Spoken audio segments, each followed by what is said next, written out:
morning, friends. Pretty soon the sun should be coming up over that horizon. As it always does, even even when it's a hot mess out here, even when things are hard, when things are good,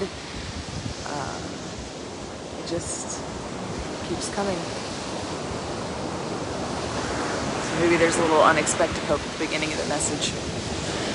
But a couple of things just even before we really dive in. And First Presbyterian Daytona Beach, where I've been shepherding for a few months now, has taken significant damage in Hurricane Ian. And we'll see what happens. But if you're somebody who can help, we'd love to have it. And I'll post a link in the comments. But we also recognize that we can't just take care of our problems, that we are still called to help our community. So on October 15th, we will host a community work day. So if you can come out for that, First Pres, Daytona, 620 South Grandview, and we will feed everybody thanks to our Hungarian community, and then we will deploy out to work projects based on the teams we can put together and abilities, as well as sorting and delivering non-perishable donations. So if you can do any of those things or just be moral support, please come down on the 15th at 11. And we'll finish it out strong together and share some stories. So I think it'll be good. But I just wanted to kind of acknowledge sort of the grief that follows disaster or trauma or lots of things, death, loss.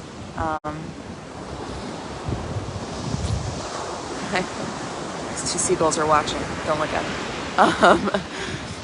But it's kind of this thing that comes in waves. I found myself in tears a number of times just as news and images and things continues to roll in about the gravity of the situation across Florida.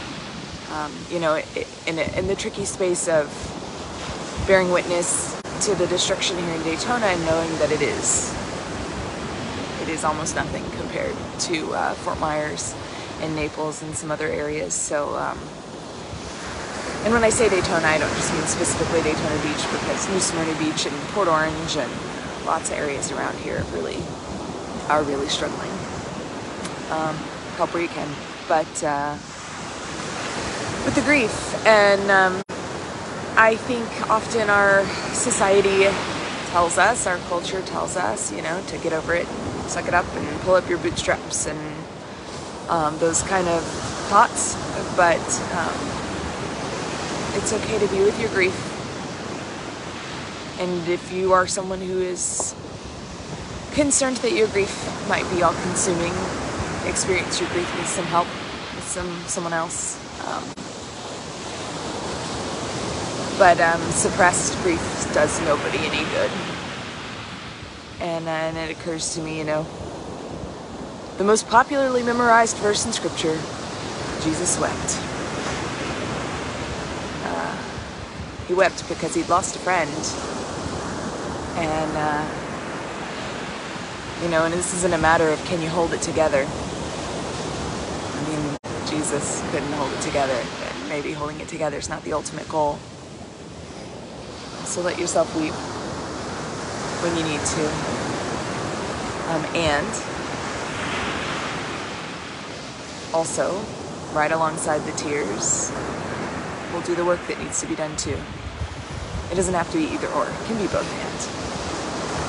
I've been thinking a lot in terms of like the helping and the healing, right? Like I've got to do the healing work that I need. I've got to rest. I've got to take care of myself. Each of us needs to do that. But then I also want to be part of helping. So I'm going to keep showing up and trying to do that too. And I think as long as we're getting like the rest and nutrition we need, we can keep showing up. And when you can't, that's okay too. You need the time for the grief.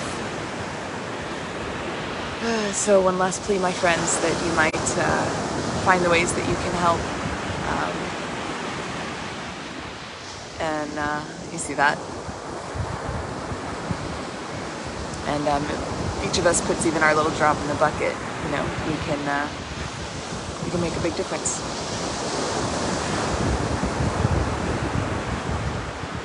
So, take care of yourself and show up where you can. Weep when you need to. Grace and peace, friends.